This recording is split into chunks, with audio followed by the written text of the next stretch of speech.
মাননীয় স্পিকার, আপনি জানেন আজকে আমরা যখন এখানে দাঁড়িয়ে কথা বলি তখন আমাদেরকে এটা ভাবতে হচ্ছে যে আমরা কথা বলতে গিয়ে আবার বিগত 17 বছরের কোন একটা বৈষম্যের মধ্যে পড়ে যাচ্ছি কিনা।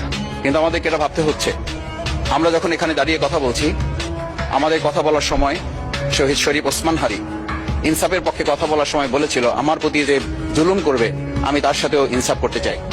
আমরা লক্ষ্য করেছি এই সরকার প্রতিষ্ঠিত হওয়ার পর শরীফ ওসমান হাদির ব্যাপারে তার বিচারে কতটুকু কার্যকারিতা নিয়ে এসেছে তা আমরা এখন পর্যন্ত জানতে পারিনি। আমার মনে হয় আমরা সংবিধান নিয়ে ঘাটাঘাটি করতে করতে যদি সংবিধানই আমাদের রক্ষা করতে পারত, তাহলে সংবিধান আমাদেরকে বলে দিত যে আমাদের সেদিন বালু ট্রাক সরানোর ক্ষেত্রে সংবিধানের পৃষ্ঠা আমাদেরকে খুঁজতে হতো। সংবিধান যদি আমাদেরকে রক্ষা করতে পারত, তাহলে 72-এর সংবিধানের আলোকে আজকে আমাদের এখানে থাকার কথা না, আমি শফিকুল ইসলাম মাসুদ আমার এখন জেলখানায় থাকার কথা। সংবিধান যদি মানতে হতো, তাহলে আমাদের মাননীয় প্রধানমন্ত্রী বাংলাদেশে থাকার কথা না, অন্য দেশের বাইরে থাকার কথা। সংবিধান মানতে হলে বর্তমান স্বরাষ্ট্রমন্ত্রীর এখন দেশের বাইরে থাকার কথা ছিল।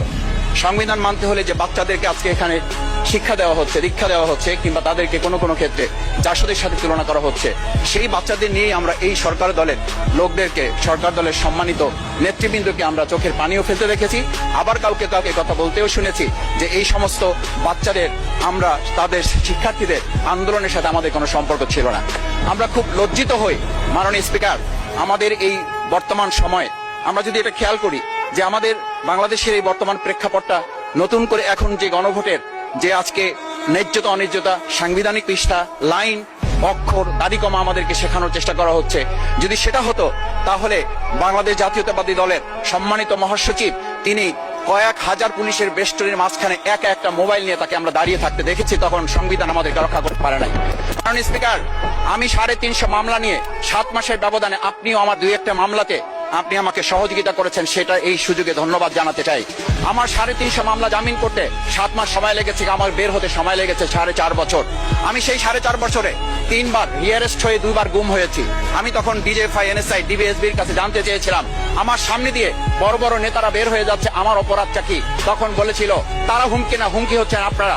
আমাদেরকে যখন শেখ হাসিনার শেষ সরকার নিষিদ্ধ করেছিল, তখন তারা 14 দল মিটিং করে বলেছিল এই জামাত শিবির হচ্ছে সবচেয়ে বড় সমস্যা, তাদেরকে নিষিদ্ধ করলে এই আন্দোলন থেমে যাবে। আজ একটা কথা পরিষ্কার বলতে চাই, এই গণভোট নিয়ে আমাদের মাথা ব্যথার মূল কারণ হচ্ছে এখানেই শেখ হাসিনা আমাদেরকে যথার্থ টার্গেটটা করেছিল। সেই টার্গেটের মূল লক্ষ্য ছিলাম আমরা। আমাদেরকে বলা হয়েছিল একটা গুলি করলে একটা সরে বাকিগুলো লড়ে না, সেই লড়ে না লোকগুলো ছিলাম আমরা মাননীয় স্পিকার, যার কারণে আমাদেরকে তারা ভয় পায়। আমরা এখন বর্তমান সময় ভিডিও দেখতে পাই, এই শেখ হাসিনা বাইরে থেকে বলেছিল আমরা এই দলকে ভোট দিতে বললাম, আর সেই দল আমাদের সাথে আবার বিশ্বাসঘাতকতা করেছে। আমরা সেই শেখ হাসিনার বক্তব্য শোনার পর আমরা কাউকে আজকে এখানে বলতে শুনে নাই শেখ হাসিনার ওই বক্তব্য সঠিক নয়, এই মানুষ প্রতারিত হয়েছে, বেইমানি করা হয়েছে। আবার যদি গণভোট, জুলাই সনদ নিয়ে এই জাতির সাথে প্রতারণা করা হয়, তাহলে মূল্য দিতে হবে শুধু নয়, আবার আমাদেরকে 17 বছরের সেই জেল জুলুম, নিপীড়ন, গুম খুনের জায়গায় আমাদেরকে ফিরে যেতে হবে।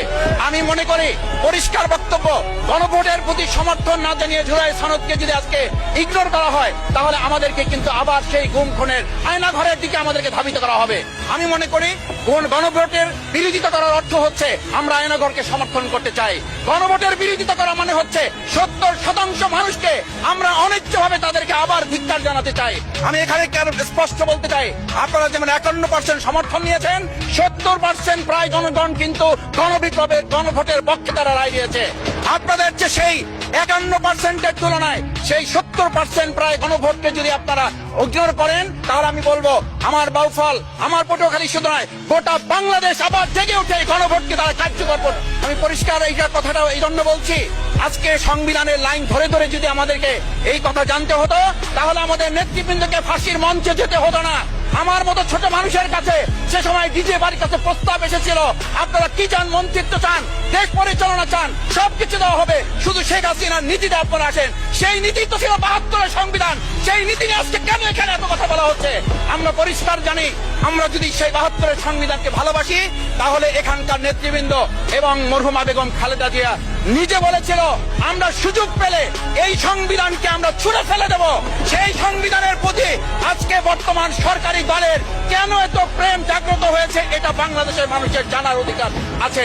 আমি আমার প্রিয় বাউফলের মানুষের প্রতি ভালোবাসা, শ্রদ্ধা জানাই। যেই বাউফলবাসী আমার দাবি আদায়ের জন্য, আমার এলাকার মানুষের অধিকার আদায়ের জন্য এখানে দিয়েছে,